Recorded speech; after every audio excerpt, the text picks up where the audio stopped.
Know your rights to stay safe and informed. You have rights regardless of immigration status. You have the right to be free from harm. This includes harm from the government. You have the right to seek medical care. Hospitals cannot reject you due to immigration status or inability to pay in cases of emergency. You have the right to freedom of religion and expression, including political activism, regardless of your immigration status. You have the right to be free from violations at work. You have the right to remain silent. In Minnesota, you do not have to answer questions about where you were born, whether you are a U.S. citizen, or how you entered the country.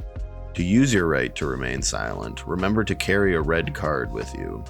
Staying silent is not enough. Use the card to exercise your right to remain silent. If officers are at your door, you do not need to let them in unless they have a warrant signed by a judge. Remember to show your children that they should never open the door to police or ICE without a warrant either.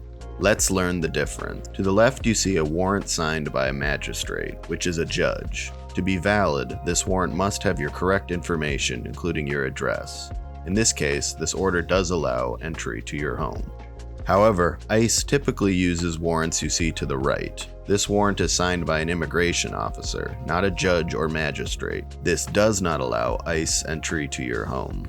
ICE agents are allowed to lie to you about being police. ICE may travel in unmarked vehicles.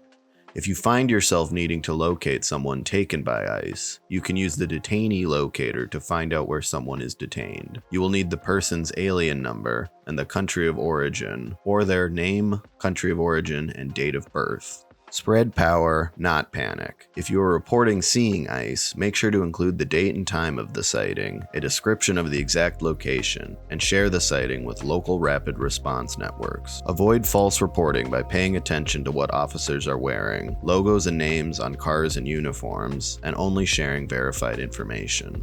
You have the right to consult with an attorney before answering any questions or signing any documents. You have the right to receive copies of any documents pertaining to your case.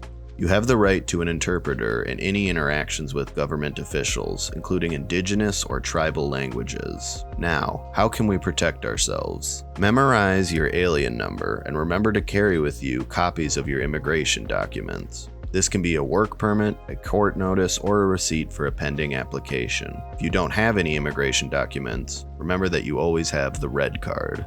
It is important to collect your emergency contacts, so you have them when needed. Update your children's emergency contact information at school to ensure there will always be a trusted adult they can contact if you are unavailable. Lastly, carry proof that you've been in the United States for the past 2 years. Some examples of this may include a document from your bank or a rental lease agreement. Scan this QR code with your smartphone to learn more about creating a family preparedness plan.